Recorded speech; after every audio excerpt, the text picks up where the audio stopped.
নমস্কার বন্ধুরা, আজ আমি এই ভিডিওটার মাধ্যমে তোমাদের অনেক রিকোয়েস্ট আছে, কমেন্ট করেছো, তো তারই উত্তরগুলো দিতে এসেছি। আমার অনেক বাংলাদেশের বন্ধু আছো যারা আমাকে জিজ্ঞেস করেছো, দিদি বা আপু তুমি কি অয়েল ইউজ করো, প্লিজ একটু বলবেন।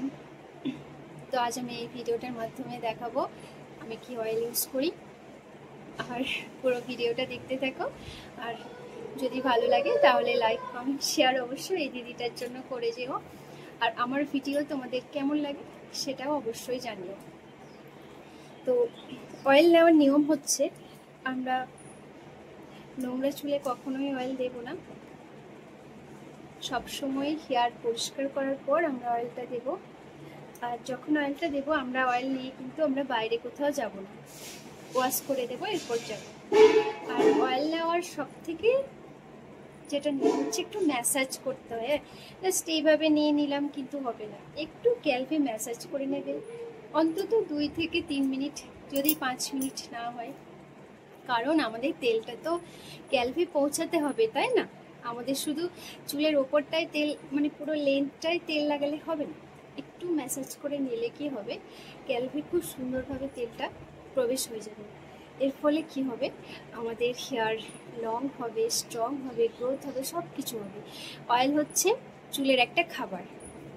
এর পাশাপাশি যেরকম নিজের পছন্দের প্যাক, সবার হেয়ার তো সমান নয়, কারোর সিল্ক হেয়ার ঠিক আছে, সে যেগুলো ইউজ করে ঠিক আছে। অনেকজনের তো রাফ হেয়ারও আছে, তারা কি ইউজ করবে রাফ হেয়ারের জন্য? যাদের চুল আঁচড়াতে আঁচড়াতে কেটে পড়ে যায়, তারা কি ইউজ করবে? তারা সবসময় টক দইয়ের প্যাকটা ইউজ করো, কন্টিনিউ করে যাও 1 মাস, দেখো 4 দিন করো, সপ্তাহে 1 দিন। তো এরপর কি রেজাল্ট এলো আমাকে কমেন্টে জানাবে যে দিদি আমার এরকম হেয়ারটা ছিল, তো আমি ইউজ করেছি, তো আমার এটা হয়েছে। টক দইয়ের প্যাক ভীষণ ভালো।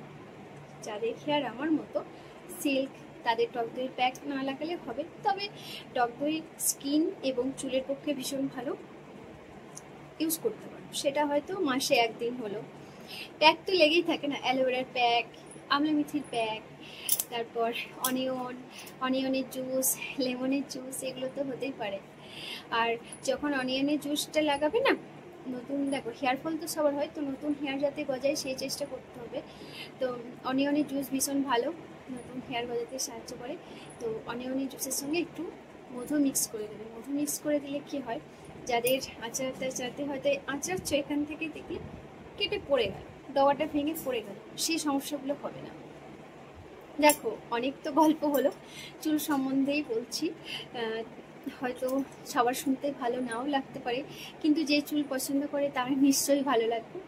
আজ আমি দেখাবো কি অয়েল ইউজ করে। দেখো আমি এই অয়েলটা ইউজ করি, ক্লিনিক প্লাস অয়েল, দেখে নাও, এটা তোমরা নিতে পারো, ভীষণ ভালো অয়েল। এই শ্যাম্পুটাও ভীষণ সুন্দর, কারো যদি মনে হয় ক্লিনিক প্লাস শ্যাম্পু ইউজ করবো সেও করতে পারো, কিন্তু আমি কিন্তু ডাভ শ্যাম্পু ইউজ করি। আমাকে অনেক জিজ্ঞেস করো, আমি কিন্তু ডাভ শ্যাম্পু ইউজ করি। আমি কিন্তু এই অয়েলটা ভীষণ ভালো অয়েল, খুব সুন্দর। এটা একদম ননস্টিক, কোনো চিটচিটে ভাব নেই, কিচ্ছু নেই, একদম খুব সুন্দর। তোমরা এটা ইউজ করে দেখতে পারো। যারা আমাকে জিজ্ঞেস করেছিলে, তো তার অ্যান্সারটা পেয়ে গেছো। দেখো কাছ থেকে দেখাচ্ছি, দেখে নাও। তোমাদের যদি ভালো লাগে এই অয়েলটা তোমরা নিশ্চয়ই ইউজ করতে পারো।